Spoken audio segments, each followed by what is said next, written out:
700 साल से ये मस्जिद है और यहाँ पर नमाज अदा की जा रही है। हाईकोर्ट का जो आज का निर्णय है उसको हम लोग एक्सेप्ट नहीं कर रहे। इमारत थी बाबरी मस्जिद की, वहाँ पर अगर किसी का कब्जा था और किसी का हक था तो मुसलमानों का था, और उनके साथ जो हुआ वो बहुत गलत था, बेहद गलत था। हिस्टोरिकल नीड है, हिस्टोरिकल जजमेंट था और उसके हिस्टोरिकल इम्पैक्ट आने वाले थे और आ रहे हैं। उनको पूरा ये अंदेशा है कि सुप्रीम कोर्ट इस ऑर्डर को पलटेगा, इसीलिए वो पहले से दौड़ करके वहां पहुंच गए हैं। उसमें हिंदू पक्ष की तरफ उसको फैसले को दिया गया है और ये बोला गया है कि वो जो स्थान है जिसको हम जामा मस्जिद कह रहे हैं वो वाग्देवी का मंदिर है। भोजशाला केस में जो हाईकोर्ट का फैसला आया है, इससे यकीनी तौर पर मुसलमानों को काफ़ी मायूसी हुई है। यकीनन हमारे को उम्मीद है कि हमारे जो वरिष्ठ वकीलों ने बात रखी है तो फैसला बिल्कुल हमारे पक्ष में ही आएगा। तो सबसे पहले तो मैं रिस्पेक्टफुली डिसएग्री करता हूँ इस जजमेंट से मध्य प्रदेश का, जो उन्होंने भोजशाला कमल मौला मस्जिद के अंदर जो दिया है। भोजशाला से बाबरी तक क्या मुसलमानों की चिंता गलत है या संविधान बचाने की लड़ाई? मध्य प्रदेश के धार में स्थित भोजशाला कमाल मौला मस्जिद परिसर को लेकर आए हाईकोर्ट के फैसले ने देश में एक नई बहस छेड़ दी है। फैसले के बाद परिसर में हवन, पूजा और मूर्तियों की स्थापना की खबरें सामने आई।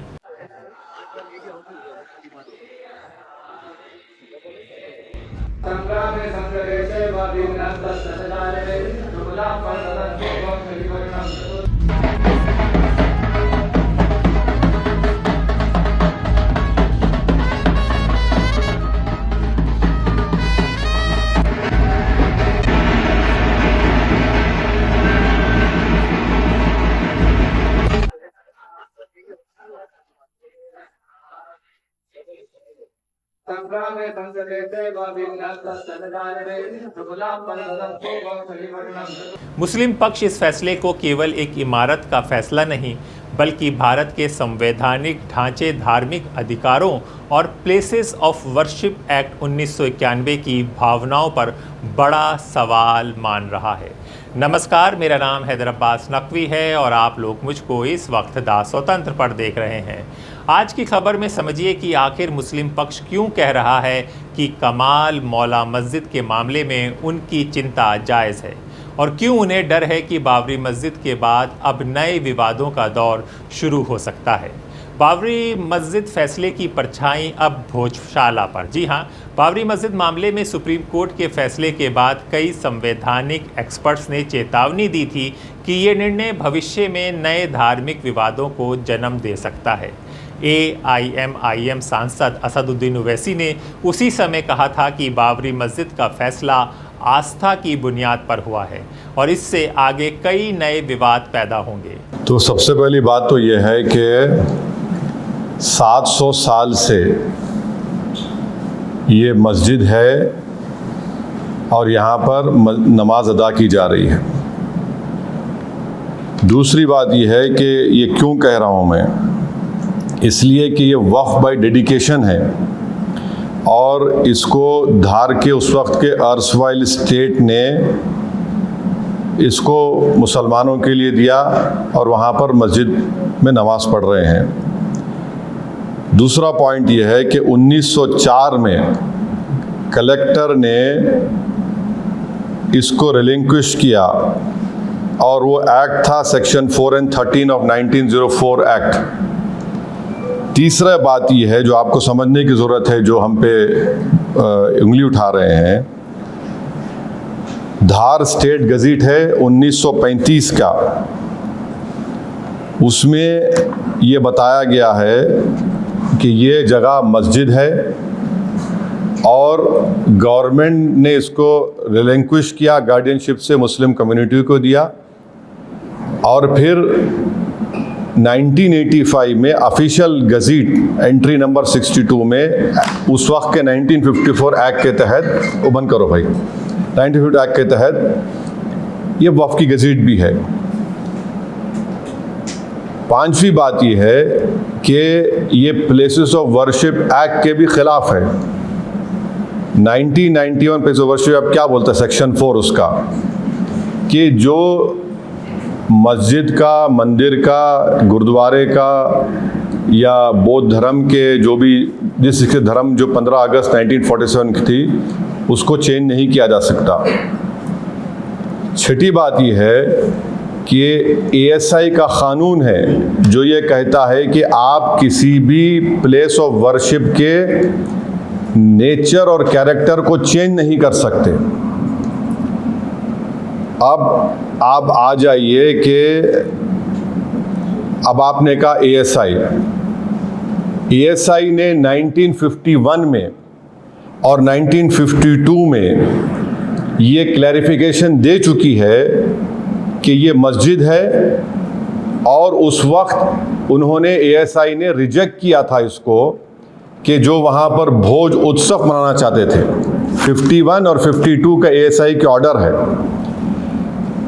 अब आप आ जाइए कि ये जजमेंट हम इसको एरोनियस क्यों मानते हैं इस जजमेंट को, क्योंकि कोर्ट ने जैसा मैंने भी कहा 1935 के धार स्टेट एग्जीक्यूटिव को स्टेट गेजेट को नज़रअंदाज कर दिया, 1985 के वफ़ रजिस्ट्रेशन को उन्होंने नज़रअंदाज कर दिया, और जो प्लेस ऑफ वर्शिप एक्ट है उसको भी उन्होंने नज़रअंदाज कर दिया। और साथ ही साथ ये जो आर्गुमेंट है कोर्ट ने उसको भी कबूल नहीं किया कि 1935 के नोटिफिकेशन को, वो जो लॉ था उस वक्त under article 372 constitution of India, ये लॉ था उस वक्त, और उन्हें सिर्फ उसको बोला कि ये मेयर एडमिनिस्ट्रेटिव अरेंजमेंट। ये क्या बात है? मेयर एडमिनिस्ट्रेटिव अरेंजमेंट जो है वो किसी कॉन्स्टिट्यूशनल प्रिंसिपल्स को ओवरराइड नहीं कर सकता। और एक और वजह है ये फैसला जो एरोनियस और गलत है, मुस्लिम साइड ने ये आर्ग्यू किया था कि जो PIL दाखिल की गई थी रिट पिटीशन में, उन्होंने डिस्प्यूटेड क्वेश्चन ऑफ फैक्ट उठाए जो आर्टिकल 226 में नहीं लिए जा सकते, क्योंकि एक्स्ट्राऑर्डिनरी जुरिसडिक्शन जो होता है आर्टिकल 226 में, कोर्ट एक ऑर्डर पास नहीं कर सकता डिक्लेरेशन ऑफ पोजेशन और टाइटल के ऊपर। और एक और बात जो आपको समझने की ज़रूरत है कि ऑलरेडी एक सिविल डिस्प्यूट केस चल रहा है टाइटल का, उसको भी कोर्ट ने नज़रअंदाज कर दिया। टाइटल का सिविल डिस्प्यूट चल रहा है। एक और बात आपको समझने की ज़रूरत है कि कोर्ट ने, जो मैंने कहा अभी आपने सवाल किया कि ये तो बिल्कुल बाबरी मस्जिद का मामला हो गया जजमेंट का। बाबरी मस्जिद केस के मामले में आप कोर्ट ने कहा था कि पोजेशन नहीं था मुसलमानों के पास। भाई मेरा पोजेशन तो आज जुम्मे तक था ना, मेरा पोजेशन आज फ्राइडे तक मेरा पोजेशन था। बाबरी मस्जिद को तो रात के अंधेरे में वहां पर मूर्तियां रखकर मिंबर रसूल पर मस्जिद को बंद कर दिया गया। मेरा तो पोजीशन आज भी है। और फिर 1935 का धार स्टेट गजीट, 1935 का धार दरबार प्रोसीडिंग्स एक्नॉलेज करता है कि वहां पर नमाज पढ़ी जा रही थी। और मध्य प्रदेश का राजपत्रा 85 का वो है बोल रहा है। 1951 में director general of ASI order issue किया कि सिर्फ मुसलमान नमाज पढ़ेंगे और दूसरी कोई मज़हब की वहाँ पर रस्म और रिवाज इबादत नहीं होगी। और फिर मेजर C.E. लुआर्ड जो एक ब्रिटिश इराक ऑफिशियल था, उसने 1912 में कहा कि भोजशाला एक मिसनॉमर है नाम और इनएक्यूरेट नेम कहा। फिर वहाँ पर वज़ू करने की एक टैंक है, वज़ू के लिए जो नमाज पढ़ने से वज़ू करना पड़ता है। तो इसीलिए अगर आप देखेंगे इसी जगह पर, इसी मुकाम पर बैठकर मैंने आप तमाम से कहा था, शायद वो जितने जर्नलिस्ट अभी हैं वो हैं यहाँ पर, मैंने कहा था कि बाबरी मस्जिद राम मंदिर का जजमेंट गलत जजमेंट है जो आस्था की बुनियाद पर दिया गया है और मैंने कहा था कि ये जजमेंट जो आज उस वक्त आया था ये ऐसे कई चीज़ों को खोल देगा। तो उस वक्त कई लोग मुझसे कहे थे कि ओवैसी तुम खामोश बैठो। मैंने कहा आज खामोश बैठेंगे जो खामोश बैठने के लिए मुझसे कह रहे हैं, आज देख लो आज क्या हो रहा है। जिस जजमेंट का मैंने हवाला देकर कहा था कि देखो ये जजमेंट से कई चीज़ें खोली जाएंगी। अब रिलीफ भी आइडेंटिकल है, कंप्लीटली रिलीफ आइडेंटिकल है कि वहाँ पर पूजा होगी, नमाज नहीं होगी। और अगर आपको चाहिए, क्या कहा कोर्ट ने, in order to secure the religious rights of the Muslim community and to ensure complete justice between parties, in case the respondent number 8 submits an application for allotment of suitable land within Dhar district for construction of a masjid or place for prayer, the state government may consider state application in accordance with law. Where is the question? कहाँ सवाल पैदा होता ज़मीन पूछने का? मैं 700 साल से वहाँ पर नमाज पढ़ रहा हूँ। कोई PIL डालता है 226 में और court cannot pass an order on declaration of possession और टाइटल, आप टाइटल दे देते हैं उनको जबकि सिविल सूट चल रहा है उसका। तो ये एब्सर्ड जजमेंट भी है, एरोनियस जजमेंट भी है। और एक अजीब व गरीब बात इसने जजमेंट में कही गई है कि secular state has a constitutional duty even to provide basic amenities to pilgrims, the preservation of purity and pristine character of the deity. So ये भी it violates successive Supreme Court judgments that say that ये वो Supreme Court judgment कहता है कि the Indian state जो है सब रिलीजन को इक्वली ट्रीट करना चाहिए। अगर ये कॉन्स्टिट्यूशनल ड्यूटी है किसी एक को डीटी को फेवर करने की, फिर सेकुलरिज्म को क्या होगा बताइए इस जजमेंट के बाद। तो ये जजमेंट कॉन्स्टिट्यूशनल वैल्यूज के मुताबिक नहीं है। जो बाबरी मस्जिद राम मंदिर का जजमेंट आया था वो सिर्फ एक धर्म को प्रेमेसी दे रहा है और दूसरों के जो वर्शिप है उसको आप खत्म कर रहे हैं। अब भोजशाला मामले में मुस्लिम संगठनों और वकीलों का कहना है कि वही पैटर्न दोहराया जा रहा है। उनका आरोप है कि सदियों से जहां नमाज अदा होती रही उसे अचानक मंदिर घोषित कर देना न्यायिक संतुलन पर सवाल खड़े करता है। देखिए, हाईकोर्ट का जो आज का निर्णय है उसको हम लोग एक्सेप्ट नहीं कर रहे और उसकी सहमति यूं नहीं है कि वो ASI की जो रिपोर्ट थी सर्वे की उसके आधार पर हाईकोर्ट ने वो फैसला दिया है। और ASI की रिपोर्ट को पहले ही वहां की कमेटी नकार चुकी थी और उसने कहा था कि जिस तरह से सुप्रीम कोर्ट ने गाइडलाइन तय करी थी उस हिसाब से सर्वे नहीं हो रहा और ये गलत सर्वे कर रहे हैं, उसमें शामिल भी नहीं करते थे कमेटी को। तो जब आप कमेटी को शामिल नहीं कर रहे तो फिर ये तो एक पक्षीय कार्रवाई हो गई और उसी को आधार मान के माननीय उच्च न्यायालय ने फैसला दिया है। लेकिन हम लोग सुप्रीम कोर्ट जाएंगे और वहां जो वकील हैं अशर वारसी और दूसरे पिटिशनर के जावेद, दोनों से मेरी बात हो गई है और हम सब लोग मिलकर बहुत जल्दी सर्वोच्च न्यायालय जाएंगे। मस्जिद तोड़कर मंदिर बनाने का निर्णायक सबूत नहीं था। बाबरी मस्जिद फैसले के पैराग्राफ 788 का हवाला देते हुए मुस्लिम पक्ष और कई कानूनी एक्सपर्ट्स कहते हैं कि सुप्रीम कोर्ट ने खुद माना था कि मस्जिद किसी मंदिर को तोड़कर बनाए जाने का निर्णायक प्रमाण नहीं मिला था। पूर्व जस्टिस इकबाल अहमद अंसारी ने भी कहा कि परिस्थितियों को देखकर लिया गया निर्णय था, ठोस न्यायिक तर्कों पर आधारित फैसला नहीं। यही वजह है कि भोजशाला मामले में मुस्लिम समुदाय आशंकित है कि इतिहास, आस्था और राजनीतिक दबाव के बीच कहीं कानून और सबूत पीछे ना छूट जाए। प्लेसेस ऑफ वर्शिप एक्ट 1991 क्यों महत्वपूर्ण है? जी हाँ, देश के कई वरिष्ठ एक्सपर्ट जैसे सलमान खुर्शीद, इंदिरा जयसिंह और प्रोफेसर फैज़ान मुस्तफ़ा लगातार कह रहे हैं प्लेसेस ऑफ वर्शिप एक्ट 1991 को सख्ती से लागू करना ज़रूरी है। ये कानून कहता है कि 15 अगस्त 1947 को किसी धार्मिक स्थल की जो स्थिति थी उसे बदला नहीं जा सकता। तो बेसिकली प्रॉपर्टी का मसला था और जो आपने फैज़ान साहब ने अभी कहा कि वो 8-9 नुक्ते इन्होंने निकाल के दिए थे। तो बाबरी मस्जिद में बहुत दिलचस्प चीज़ें उस फैसले में हैं।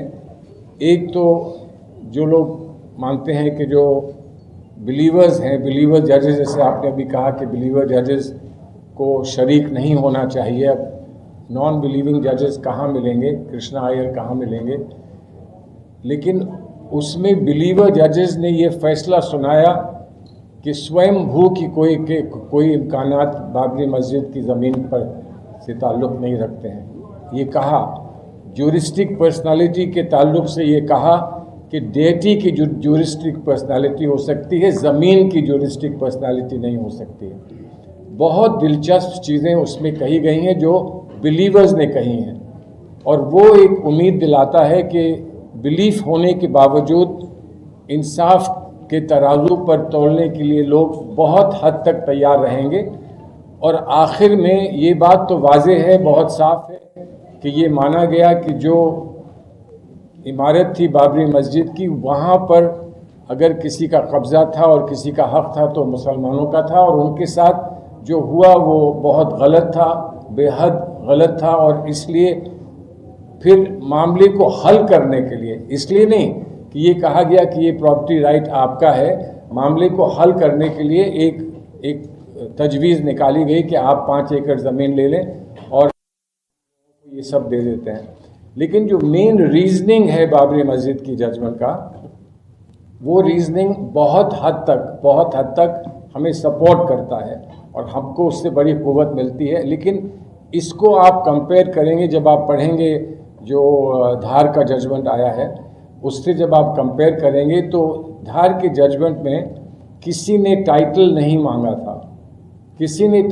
मांगा था, वो सूट भी नहीं था, टाइटल सूट नहीं था, वो सिर्फ एक रिट पिटिशन था। कई रिट पिटिशंस थे, लेकिन रिट पिटिशंस में जो मुसलमानों की तरफ से बात कही जा रही थी वो ये कही जा रही थी कि हमको हमेशा से हम यहाँ नमाज़ पढ़ते आ रहे हैं और हमको ही नमाज़ पढ़ने का हक़ होना चाहिए, उससे ज़्यादा उन्होंने कुछ मांगा भी नहीं था। और जो बिरादरानी वतन है उनकी तरफ से ये कहा जा रहा था कि नहीं, ये हमेशा से एक मंदिर था और ये मंदिर ही रहेगा। वहाँ जो फ़ैसला हुआ है वो बाबरी मस्जिद से अलग इसलिए है कि उस फैसले में कुछ कम और बेश ये कहा गया है कि ये जो यहाँ पर जो इमारत थी वो एक मंदिर था, मंदिर है और मंदिर रहेगा, जबकि ये बात एविडेंस में कहीं नहीं थी कि ये मंदिर था। वहाँ आज तक उन्होंने ये एविडेंस नहीं प्रोड्यूस की है कि यहाँ पर कोई मंदिर था, वो मंदिर तोड़कर यहाँ मस्जिद बनाई गई। ये बात सही है कि जैसे ज्ञानवापी वगैरह में देखने को मिलता है, ये बात सही है कि उस इमारत में पत्थर जो लगे थे उसके बारे में ASI का कहना ये है कि वो बहुत पुरानी इमारतों से पत्थर निकले हुए उसमें इस्तेमाल किए गए थे। ये नहीं कहा गया कि यहीं की एक मंदिर को तोड़ के उसी के पत्थर से एक मस्जिद बनाई गई, ये कहीं ASI ने नहीं कहा। लेकिन ये ज़रूर कहा कि ये देखिए ये पत्थर कहीं किसी हिंदू इंस्टीट्यूशन का हो सकता है, ये देखिए पत्थर ये किसी पुरानी इमारत का हो सकता है, वाला फला बातें। उस पर एक बहस हमने रखी थी उनके सामने और हमने ये कहा था कि ये बात जो मंदिरों को तोड़ने की बात या डेटी को ले जाने की बात या उसको अगवा करने की बात है, ये सिर्फ मुस्लिम और नॉन मुस्लिम कम्युनिटीज़ की बात नहीं है। जितने वहाँ धार में जितनी दफ़ा इन्वेजन्स हुए मुस्लिम रूल आने से पहले, वो एक ही फ़िरक़े के लोगों के बीच में हुए और उन्होंने भी एक दूसरे की डेटीज़ को लूटा, इसलिए कि डेटी में सिंबलिज़म होता था कि किंग का सिंबलिज़म जो था वो सॉवरन डेटी में हुआ करता था और सॉवरन डेटी को अपने इदारे में जाके लगाने का मतलब ये होता था कि किंग को आपने नेस्त व नाबूद कर दिया। और इस बात पर ज़रा सा भी एक लफ्ज़ अभी नहीं कहा गया है। मैं ये मानता हूँ कि वहाँ से अगर अपील आती है, सुप्रीम कोर्ट में अपील आती है, तो हमारा केस बहुत बेहतर है, बहुत अच्छा है, बहुत मजबूत है, क्योंकि बुनियादी तौर पर उन्होंने ये साफ कहा है कि हम टाइटल का फैसला नहीं कर रहे हैं। मुस्लिम पक्ष का तर्क है कि अगर इस कानून को कमज़ोर किया गया तो देश भर में सैकड़ों नए विवाद खड़े हो सकते हैं। जमीयते उलेमाए हिंद के अध्यक्ष महमूद मदनी ने तो यहाँ तक कहा कि अगर धार्मिक स्थलों पर विवाद उठेंगे तो देश का सामाजिक संतुलन प्रभावित होगा। हिस्टोरिकल नीड है, हिस्टोरिकल जजमेंट था और उसके हिस्टोरिकल इम्पैक्ट आने वाले थे और आ रहे हैं। तो ये भी मैं समझता हूँ हिस्टोरिकल मोमेंट है। और जैसा कि नासिर अजीज़ साहब ने अभी ये बात कही बीच में कि प्लेसेस ऑफ वर्शिप एक्ट उसका एक अलग ही तशरीह कर दी गई है। और वो सारा, क्योंकि उस ज़माने में जब बिल्कुल जजमेंट आने वाला था तो ये तासुर दिया गया था बिल्कुल सीनियर मोस्ट लोगों की तरफ से पूरे मुल्क में। उसमें लीगल फ्रेटर्निटी भी शामिल थी कि भाई ये एक्ट मौजूद है, बस ये एक मामला है, इसको हो जाने दो, ख़त्म हो जाने दो। याद है ऐसे ही हो रहा था ना, लेकिन वो हो गया और मुसलमानों ने बहुत ही रिस्पॉन्सिबिलिटी के साथ, बहुत जिम्मेदारी के साथ इंडिया के कॉन्स्टिट्यूशनल सिस्टम के ऊपर, कॉन्स्टिट्यूशन पे और कॉन्स्टिट्यूशन ने जो सिस्टम डेवलप किया है इंडिया को आगे चलाने के लिए और कमज़ोर लोगों को प्रोटेक्ट करने के लिए, उस पर भरोसा करके एक यानी उसको भी मैं हिस्टोरिकल कहूँगा, जो मुसलमानों का एटीट्यूड था, रवैया था। पर वो सिलसिला तो रुका नहीं है जो भरोसा दिया गया था। अब वो कहेंगे कहाँ भरोसा दिया था, तो वो तो इस एक्ट की शक्ल में भरोसा मौजूद था। अब इसको आप ख़त्म करिए ना, ताकत तो है ही है ना, तो ख़त्म करिए तो ज़्यादा अच्छा होगा। ठीक तरीके से कर लीजिए, ये घुमा फिरा के करने की क्या ज़रूरत है। मुस्लिम पक्ष की सबसे बड़ी दलील क्या है, इसको समझिए। कमाल मौला वेलफेयर सोसाइटी के अध्यक्ष अब्दुल समद का कहना है, हाईकोर्ट के आदेश में कहीं भी रोज़ाना पूजा अनुमति देने या नमाज रोकने की बात नहीं कही गई। उनका आरोप है कि एएसआई और प्रशासन अदालत की भावनाओं से आगे जाकर काम कर रहे हैं। उनको पूरा ये अंदेशा है कि सुप्रीम कोर्ट इस ऑर्डर को पलटेगा, इसीलिए वो पहले से दौड़ करके वहाँ पहुँच गए हैं। लेकिन उनके जाने नहीं जाने से कोई फ़र्क नहीं पड़ता है, क्योंकि ये जो ऑर्डर है सरासर एक तरफा है और संविधान के खिलाफ है। क्योंकि ऑर्डर में आम नागरिक हुए या जिनको न्याय की उम्मीद है वो कोर्ट के पास जाते हैं, कोर्ट ने तो सरकार के पास भेज दिया उनको। मतलब सरकार तो हर 5 साल में चेंज होती है, लेकिन कोर्ट ने इस जगह को मंदिर घोषित करते हुए ये कह दिया है कि बाकी का सारा तय यहाँ सरकार करे। और उस ऑर्डर में कहीं से कहीं तक भी ये नहीं लिखा है एएसआई के लिए या हिंदू पक्ष के लिए कि आप डेली यहाँ पूजन करिए या पूजा करिए। एएसआई नियमों के खिलाफ काम कर रहा है, एएसआई पूरी तरह से नियमों का उल्लंघन करवा रहा है। और डेली पूजा और डेली उनको अंदर जाने की अनुमति किस ऑर्डर के बिहाफ पे दी गई है? कल के ऑर्डर को आप पढ़िए, एक एक पेज पढ़िए, उसमें कहीं भी ये नहीं लिखा है कि नमाज को बंद कर दी जाए और पूजा को रोज चालू कर दी जाए, कहीं नहीं लिखा है। तो फिर ये लोग अंदर डेली पूजन कैसे शुरू कर सकते हैं? उस पर हमारा ऑब्जेक्शन है और वो सारी चीजें लेकर हम माननीय उच्चतम न्यायालय के समक्ष जाएंगे और हमारी बात रखेंगे। मुस्लिम पक्ष के वकील एडवोकेट अशर वारसी ने भी कहा कि पूरा फैसला एएसआई रिपोर्ट पर आधारित है, जबकि उस रिपोर्ट पर कई गंभीर आपत्तियां पहले ही दर्ज की जा चुकी हैं।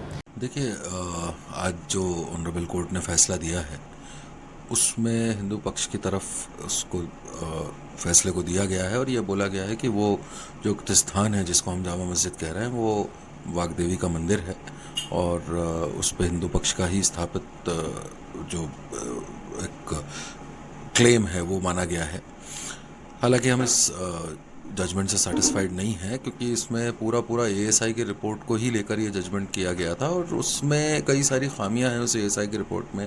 कई सारे ऑब्जेक्शंस हमने रेज़ किए, कई सारे तथ्य हमने पेश किए थे जिसको कंसिडर नहीं किया गया है। हालांकि 246 पेज का जजमेंट आया है जिसको अभी हम रिव्यू कर रहे हैं। उसको रिव्यू करने के बाद फिर आगे का कोर्स ऑफ एक्शन हम तय करेंगे कि कैसे हमें सुप्रीम कोर्ट जाना है। जाहिर बात है हम सुप्रीम कोर्ट जाएंगे इसको लेकर, पर कैसे जाना है वो हम उसको पढ़ने के बाद तय करेंगे। देखिए, हमने बड़ी साफ तौर पे ये बताया था कि जो एएसआई को जो प्रोटोकॉल दिया गया था, जिस हिसाब से एएसआई को ये पूरा सर्वे किया जाना था, वो सर्वे उस तरीके से नहीं हुआ है। उसमें लोगों को जिनको शामिल करने के लिए कहा गया था उनको शामिल नहीं किया गया है, और साथ ही साथ ये इतना डिस्प्यूटेड फैक्ट्स थे इस पूरे मामले में कि जिसको 226 में हाई कोर्ट डिसाइड करने का राइट नहीं था हाई कोर्ट को।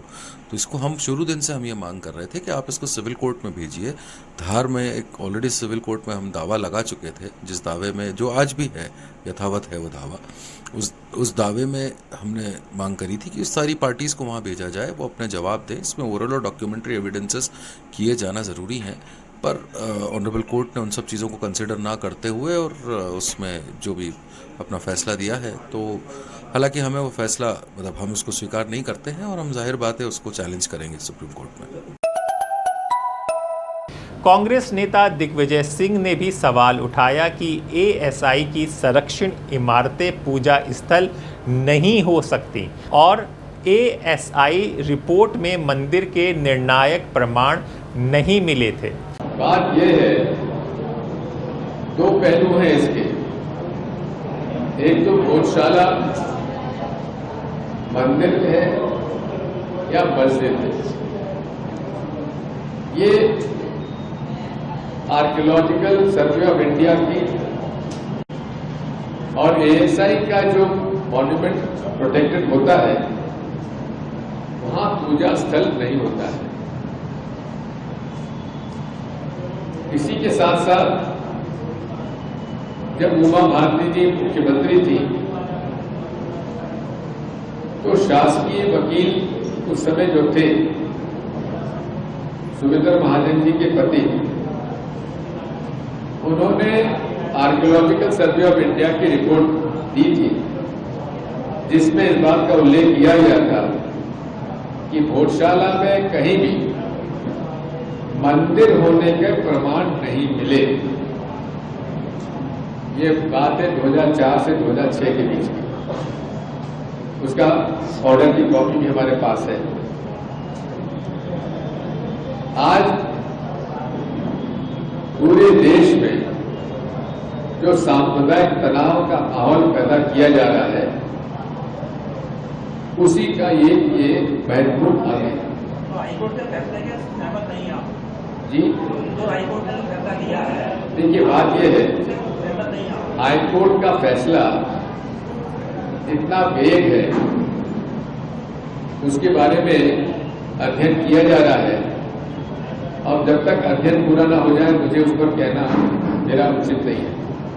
मुस्लिम निराश हैं, लेकिन संविधान पर भरोसा अब भी कायम है। जी हां, भोजशाला फैसले के बाद मुस्लिम समुदाय में निराशा ज़रूर है, लेकिन लगभग हर मुस्लिम संगठन और नेता ने एक बात दोहराई, हम सुप्रीम कोर्ट जाएंगे और कानून के दायरे में लड़ाई लड़ेंगे। All India Muslim personal law board के सदस्य मौलाना खालिद रशीद फरंगी महली ने कहा कि मुसलमान अदालत के रास्ते पर भरोसा रखते हैं, सुप्रीम कोर्ट में अपने ऐतिहासिक दस्तावेज़ों और कानूनी दलीलों के आधार पर न्याय की उम्मीद कर रहे हैं। भोजशाला केस में जो हाई कोर्ट का फैसला आया है, इससे यकीनी तौर पर मुसलमानों को काफ़ी मायूसी हुई है, क्योंकि आज से नहीं बल्कि सैकड़ों सालों से मुसलमान वहाँ मस्जिद में नमाज अदा कर रहा है। बहरहाल ये हाई कोर्ट का फ़ैसला है, अभी मुसलमानों के पास सुप्रीम कोर्ट का दरवाज़ा खुला हुआ है, तो इस केस को पूरे ज़िम्मेदारी और पूरी ताकत के साथ सुप्रीम कोर्ट में कंटेस्ट किया जाएगा, और हम लोग को पूरी उम्मीद है कि इंशाअल्लाह सुप्रीम कोर्ट से इस सिलसिले में हम लोग को इंसाफ हासिल होगा। जो अयोध्या का केस था, जाहिर सी बात है वो ऑल टुगेदर एक डिफरेंट केस था, और यहाँ का केस डिफरेंट केस है, तो लिहाजा हम नहीं समझते कि दोनों में किसी किस्म का कोई कनेक्शन है। बहरहाल जहाँ तक लीगल एस्पेक्ट का सवाल है, तो जितने भी मुसलमानों के पास सबूत मौजूद हैं और जो भी तारीख़ी शवाहिद मौजूद हैं, उसकी बुनियाद पर हम लोगों को उम्मीद है कि इंशाअल्लाह हम लोगों को इसमें सुप्रीम कोर्ट से कामयाबी मिलेगी। धार के काजी वकार सादिक ने भी कहा कि शहर की गंगा जमुनी तहजीब को बचाना सबसे ज़रूरी है और फैसला चाहे जो हो, शांति बनी रहनी चाहिए। यकीनन हमारे को उम्मीद है कि हमारे जो वरिष्ठ वकीलों ने बात रखी है तो फैसला बिल्कुल हमारे पक्ष में ही आएगा। तारवासियों के लिए मैं अभी बता रहा था आपको कि इस शहर में हमेशा गंगा जमनी तहजीब रही है और आप देख ही रहे हैं कितना पीसफुल माहौल है। वो पीसफुल माहौल बनाए रहना चाहिए और यहाँ पर अगर किसी के पक्ष या विपक्ष में कोई फैसला आता है तो उसके लिए माननीय उच्चतम न्यायालय का रास्ता खुला है, वो वहाँ पर जा सकता है अपने अधिकारों के लिए। उसके लिए रोकनी है, संविधान इसका वो देता है, अधिकार देता है। हम लोग खड़े हैं मुस्लिम समाज के साथ हमेशा और कोई किसी को निराश होने की जरूरत नहीं है। अभी तो फैसला अपेक्षित है और यकीनन मुस्लिम समाज के पक्ष में ही आएगा वो। जुमा नमाज बिल्कुल, जैसा भी आदेश है उसका इंतजार है। बाकी आ जाए तो सब अमन से उनके साथ हो जाएगा। क्या ये सिर्फ धार्मिक विवाद है या राजनीतिक मुद्दा बना दिया गया है? कांग्रेस प्रवक्ता सुरेंद्र राजपूत ने आरोप लगाया कि बेरोजगारी और महंगाई जैसे मुद्दों से ध्यान हटाने के लिए धार्मिक विवादों को हवा दी जा रही है। उनका कहना है कि जब मामला सुप्रीम कोर्ट में जाना तय है तब तक सांप्रदायिक माहौल बनाना खतरनाक हो सकता है। भारतीय जनता पार्टी के शासन में जहाँ जहाँ पे राज्य है वहाँ पर ये लोग कुछ कर नहीं पा रहे हैं, बच्चों को नौकरियाँ नहीं दे पा रहे हैं और इन सारे मुद्दों से ध्यान हटाने के लिए, बेरोजगारी से ध्यान हटाने के लिए, महंगाई से ध्यान हटाने के लिए इस तरीके के धार्मिक मुद्दों को उभारा जाता है। जो दूसरा पक्ष है वो सुप्रीम कोर्ट जा रहा है तो सुप्रीम कोर्ट के आदेश का इंतजार करना चाहिए और जो सुप्रीम कोर्ट का आदेश आए उसे सभी को मानना चाहिए। उससे पहले वहां पर किसी भी मुद्दे को हिंदू मुस्लिम रंग देना या सांप्रदायिक रंग देने का घनघोर विरोध होना चाहिए। यही सवाल अब देश के सामने है। क्या धार्मिक विवादों के जरिए राजनीतिक मजबूती की जा रही है या सचमुच इतिहास को अन्याय किया जा रहा है? तो सबसे पहले तो मैं रिस्पेक्टफुली डिसएग्री करता हूं इस जजमेंट से मध्य प्रदेश का, जो उन्होंने भोजशाला कमल मौला मस्जिद के अंदर जो दिया है। पूरा जजमेंट एरनियस है, without application of proper mind है और काफ़ी जो चीज़ें थी उसको सरपास किया है, उस पर ध्यान दिए बिना ये जजमेंट दिया गया है। इसमें ना उन्होंने वक्फ का जो एक्ट था वो उसको माना, ना प्लेसेस ऑफ वर्शिप एक्ट 1991 जो था उस पर तवज्जो दी गई। ये एक्ट आया क्यों था? ये लाया था बाबरी के वक्त से। हम बोल रहे हैं कि भाई जितनी भी जगह 15 अगस्त 1947 की पहले की है, जिसमें गुरुद्वारा, गिरजाघर, मंदिर, मस्जिद, मॉन्यूमेंट, तमाम चीज का आप नेचर कैरेक्टर चेंज नहीं कर सकते, फिर आप यहाँ पे कैसा चेंज कर सकते हो? हाँ, आपने तो यहाँ पे कह दिया कि 700 साल से वहां पे मस्जिद है, लोग जुम्मा की नमाज पढ़ते थे वहां पर, अब आपने तो बोल दिया नमाज मत पढ़ो। हाँ, तो ये किस तरह से चलेगा? और उसके बाद में मैं आपको एक चीज और याद दिला रहा हूं, 1995 में जो धार के कुछ मुसलमान लोग थे, वहां के वो थे जो बड़े बड़े चौधरी, उन लोगों ने एक लिख दिया लेटर के ऊपर स्टैम्प पेपर पे कि भाई ठीक है, हमारे हिंदू भाई यहाँ पे मंगल को पूजा कर सकते हैं, बसंत पंचमी में पूजा कर सकते हैं। ये उन्होंने लिख के दे दिया, इजाजत दे दिया। अब उसके बाद देखो अभी क्या हो रहा है यहाँ पर। 242 पेज का जजमेंट, अब उसको आप पढ़ेंगे, उसको पूरी तरह जब समझेंगे तो समझ में आएगा कि क्या है उसमें, क्यों इस तरह का जजमेंट दिया। और हमने तो बाबरी के टाइम भी कहा था, देखिए मस्जिद अल्लाह का घर है, किसी की प्राइवेट प्रॉपर्टी नहीं है। और हमारा तो ये मानना है कि एक बार जहां मस्जिद थी है ता कयामत तक रहेगी, उसमें कोई तो राय नहीं है। यहां भी हमारा यही बोलना है। अब आप बाबरी के टाइम भी आपने बोल दिया, जब भी सुप्रीम कोर्ट ने कहा था कि कोई हमको प्रमाण नहीं मिले कि मंदिर को तोड़ के मस्जिद बनाया गया है, वहां पर सुप्रीम कोर्ट के जजमेंट के अंदर है, आप पढ़िए जजमेंट को, देखो उसमें क्या लिखा हुआ है। फिर भी आस्था की बुनियाद पे आपने जजमेंट दे दिया और मुसलमानों को बोल दिया आप वहां पे इतनी एकड़ जमीन ले लो, वहां पे मस्जिद बना दो। यहां पर भी यही है, आप वहां पे लिख दो स्टेट गवर्नमेंट को, आप वहां पे जगह ले लो और नमाज पढ़ो। नहीं भाई नहीं, ऐसा नहीं होता ना। संविधान ने अधिकार दिया है, जितना तुमको रिलीजन प्रैक्टिस करने का उतना ही हमारे को भी रिलीजन प्रैक्टिस करने का अधिकार है। इक्वालिटी की बात करता है संविधान। आप हमको इसी तरह करते रहेंगे, बार बार ले लो हमारी फिर सारी चीजें ना, सभी ले लो हमारा, फिर तो ये तो नहीं चलेगा ना। संविधान के तहत चलेगा सब कुछ, क्या आस्था की बुनियाद के ऊपर सब काम करेंगे यहाँ पर? ये तो नेवर एंडिंग स्टोरी, बस चलते ही जा रहा है, आज ये कल वो परसों ये, तो चालू ही रहेगा। ये तो किस दिशा में लेके जाना चाहते हैं लोग को, हो क्या गया? अब मेरा तो ये मानना है कि ये जो जजमेंट है, वहाँ की कमिटी मेंबर्स, वहाँ के जो लॉयर रिप्रेजेंट किए, तो तमाम का ये बोलना है कि इस जजमेंट को पूरा पढ़ेंगे, सुप्रीम कोर्ट में इसको चैलेंज किया जाएगा। और मुझे यकीन है कि जब ये जजमेंट सुप्रीम कोर्ट में चैलेंज होगा तो सुप्रीम कोर्ट पूरी तरह से तमाम चीज़ों को मद्देनजर रखते हुए फैसला इंशाअल्लाह ताला हमारे हक में सुनाएगी और इंसाफ होगा। आखिर मुसलमान क्यों कह रहे हैं कि वो सही है, ये समझ लीजिए। मुस्लिम पक्ष की पूरी दलील 3 बातों पर टिकी है। सदियों से वहाँ नमाज होती रही। प्लेसेस ऑफ वर्शिप एक्ट 1991 धार्मिक स्थलों की स्थिति बदलने से रोकता है। बाबरी फैसले के बाद नए विवाद देश के धर्म निरपेक्ष ढांचे को कमज़ोर कर सकते हैं। प्लेसेस ऑफ वर्शिप एक्ट भी जब बना था तो उसका whole hearted welcome Muslim community ने नहीं किया, क्योंकि हमारी उस वक्त शिकायत ये थी कि इसमें बाबरी मस्जिद शामिल करो। अब हम कह रहे हैं कि वो एक्ट पूरी तरह लागू करो। कोई कानून चाहे दस्तूर हिंद हो is not written in stone. Constitution की भी तरमीम हो सकती है, अमेंडमेंट हो सकता है, ये तो एक ऑर्डिनरी लॉ।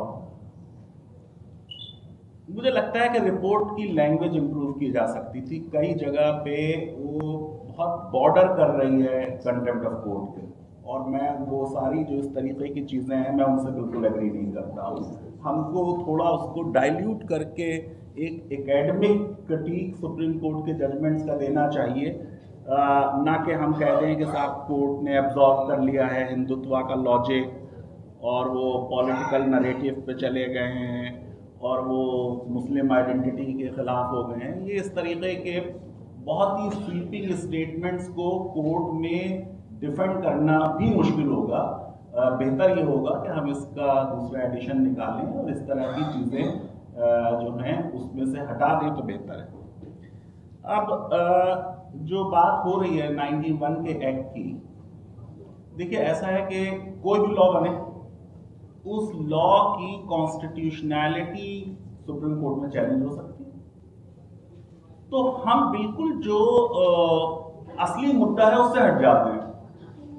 हमको जैसे द्रोणाचार्य ने अर्जुन को सिखाया कि सिर्फ आंख दिखनी चाहिए, वो दिखती ही नहीं। भाई पार्लियामेंट ने कोई एक लॉ बनाया, उस लॉ की कॉन्स्टिट्यूशनैलिटी हमारे कानून के हिसाब से चैलेंज की जा सकती है। अब उसको ये देखिए कि चैलेंज क्या है।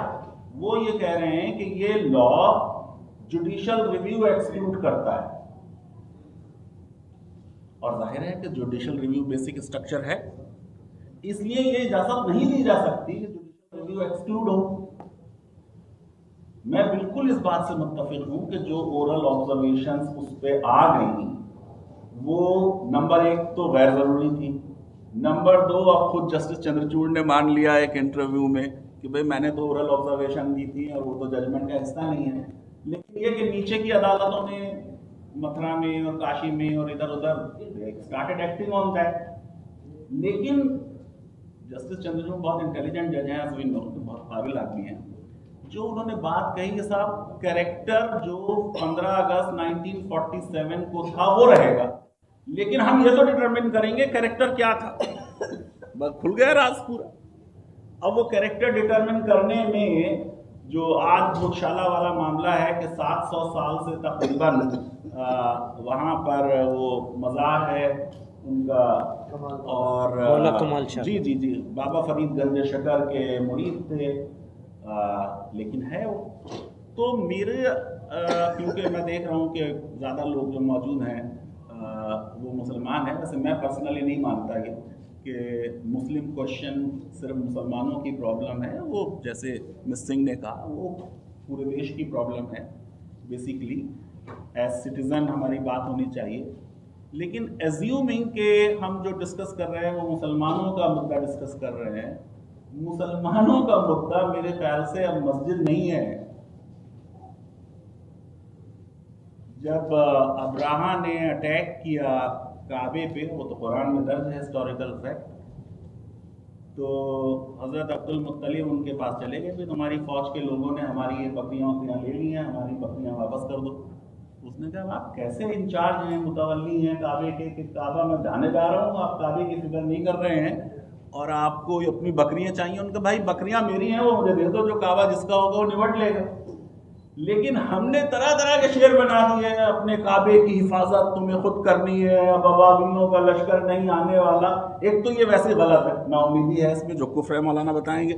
और दूसरे ये कि ऐसा लग रहा है कि अल्लाह ताला की पावर कुछ कम हो गई है 2026 तक। कि उनकी अब वो नहीं भेज सकते, वो भेज सकते हैं लश्कर, ऐसा नहीं है। मुसलमानों को बचाए। मस्जिदें तो पल भर में बन जाती हैं, ईमान की हरारत होनी चाहिए।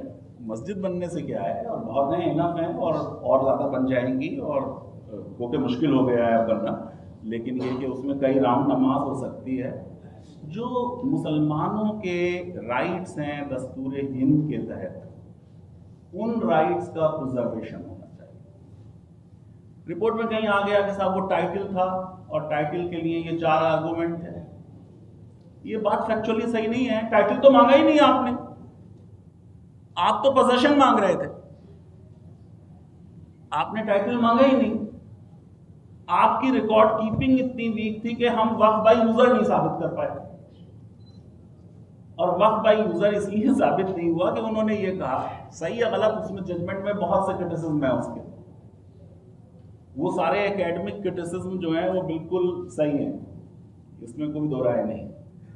लेकिन ये कि हमको ये एक्सेप्ट करना चाहिए, हाउ कम हम वक्फ बाय यूजर का आर्गूमेंट जो है वो सही से मीट क्यों नहीं करते कि साथ अनइंटरप्टेड और पीसफुल और हॉस्टाइल हमारा पोजीशन था। उन्होंने कहा फला दिन फला ने आके यहाँ पूजा कर ली, फला दिन फला ने आके पूजा कर ली। अगर ये लॉ बन जाए तो वक्फ बाय यूजर क्या पूरा जो एडवर्स पोजीशन का डॉक्ट्रिन है वो खत्म हो जाएगा, और इवेंचुअली वक्फ बाय यूजर का आपने देखा कि वक्त में क्या हुआ हो, तो फिर हमने लिखा भी और जेपीसी में हम गए भी, वहाँ मैंने जोर से कहा, मैंने कहा भाई ये लॉ तो प्रोस्पेक्टिव नहीं है, अब तक जितने वक्त हो गए या वक्त बाय यूजर है वो तो प्रोटेक्ट होंगे, आज से जो होगा वो तब आपके ऊपर ये लॉ लगेगा। तो मुझे ये लगता है कि जितनी भी हमारी मसाजिद हैं उनका प्रॉपर हमारे पेपर्स डॉक्यूमेंटेशन हम करें, वो डॉक्यूमेंटेशन हमारा जो है वो उतना सही नहीं है। दूसरी चीज़ ये कि बाबरी मस्जिद, मुसलमानों को ये समझना चाहिए, अब तो जजमेंट है, अच्छा है बुरा है आप कुछ कहिए, that is the law of the land, article 141 है कंट्री का। अब बाबरी मस्जिद का एक केस में तो हिस्टोरिकल एविडेंस थी ही नहीं, और कोर्ट ने भी ये बात मानी, एएसआई भी ये नहीं साबित कर पाई और कोर्ट ने रिकॉर्ड भी किया। मैं समझता हूं कि बाबरी मस्जिद में तो मुसलमानों की बहुत बड़ी जीत हुई है। सबसे बड़ी नरेटिव मुसलमानों के अगेंस्ट ये थी कि एक राम टेम्पल डिस्ट्रॉय करके बाबरी मस्जिद बनाई गई। मैंने हिंदू में लिखा था, 8 पॉइंट्स मैंने दिए कि ये 8 पॉइंट्स तो मुसलमानों के फेवर में डिसाइड हुए हैं। सबसे बड़ा पॉइंट तो ये हुआ है कि राम टेम्पल नहीं डिमोलिश हुआ, किसी संस्कृत इंस्क्रिप्शन में है ही नहीं, 18वीं सदी से पहले किसी ने लिखा ही नहीं कि यहाँ कोई बहुत ग्रैंड राम टेम्पल था। ये चीजें ही बहुत बाद में हुई। लेकिन और जगह जैसे काशी है या मथुरा है, हिस्टोरिकली जो है वो सामने दिख भी रहा है आपको। तो मुस्लिम कम्युनिटी को चेंज सर्कमस्टांसेस में ये तय करना चाहिए कि जो कंटेंशियस इस तरह की मॉस्क हैं उनमें out of court, outside the court arbitration या मीडिएशन के जरिए कोई ऐसा ड्यूटी है। हम लोगों ने ये उस वक्त ये कहा कि जमीन में से लेके आसमान तक और तहत सिरा से 7वें आसमान तक एक बार मस्जिद हो गई तो मस्जिद ही रहेगी। ये तो कितनी जगह नहीं होता है। एक बार जब डिमोलिशन हो गया था तो हमारे लिए तो जगह उतनी वो नहीं रह गई थी है। देयर वॉज अ पॉसिबिलिटी कि हम उस वक्त वो करते, और अली मियां ने लिखी है ये बात कि बाबरी मस्जिद एक्शन कमेटी का बहुत बढ़िया एटीट्यूड था। तो जब आप एक इस तरीके की सिचुएशन में रह रहे हैं तो उसमें एक रियलिटी चेक भी होना चाहिए, और उस रियलिटी चेक में आपके और बहुत सी मस्जिदें शायद बच सकती हैं। आज बहुत ही वीक पोजीशन है, एक के बाद एक जजमेंट, एक के बाद एक। अब जैसे संभल का ही केस है, उस केस में कोई दम ही नहीं है, उसमें जज बेचारा खुद जाकर देख चुका, रिकॉर्ड कर चुका, उसने एक फैसला दे दिया मुरादाबाद की कोर्ट में, फिर उसकी अपील हो गई हाई कोर्ट में, अपील में वो कंफर्म हो गया, उसके बाद भी खोल दिया उसने केस। बताइए नए जज ने। रेस जुडिकेटा नहीं माना गया। अब इसकी तो कोई हल ही नहीं है। वो कह रहे हैं कि साहब इनर कोर्टयार्ड के बारे में नहीं था, वो आउटर कोर्टयार्ड के बारे में था। तो वो जो ड्यूबियस ट्रैवलर है, जिसके बारे में कुछ जजमेंट में भी खैर कई चीज़ें नोट की हैं कि साहब उसको बताइए, वो कह रहा है औरंगजेब ने बनवाई बाबरी मस्जिद, आप उसको रिलाई कर रहे हैं। हिंदू भी नमाज पढ़ते, हिंदू भी पूजा करते थे, मुसलमान भी, तो उससे उसके रिकॉर्ड से ये क्यों नहीं टेस्ट किया गया कि कहाँ पढ़ते थे। यही वजह है कि मुस्लिम समुदाय इस लड़ाई को सिर्फ एक मस्जिद की लड़ाई नहीं बल्कि संविधान, कानून और भारत की साझा विरासत की लड़ाई बता रहा है। अब निगाहें सुप्रीम कोर्ट पर हैं, जहां ये तय होगा कि इतिहास की व्याख्या भारी पड़ेगी या संविधान की मूल भावना। लेकिन उससे पहले हिंदू पक्ष के लोग मंदिर में, मस्जिद में, भोजशाला में पहुंच गए हैं। आरती, पूजा, हवन सब शुरू हो गया है। नमस्कार।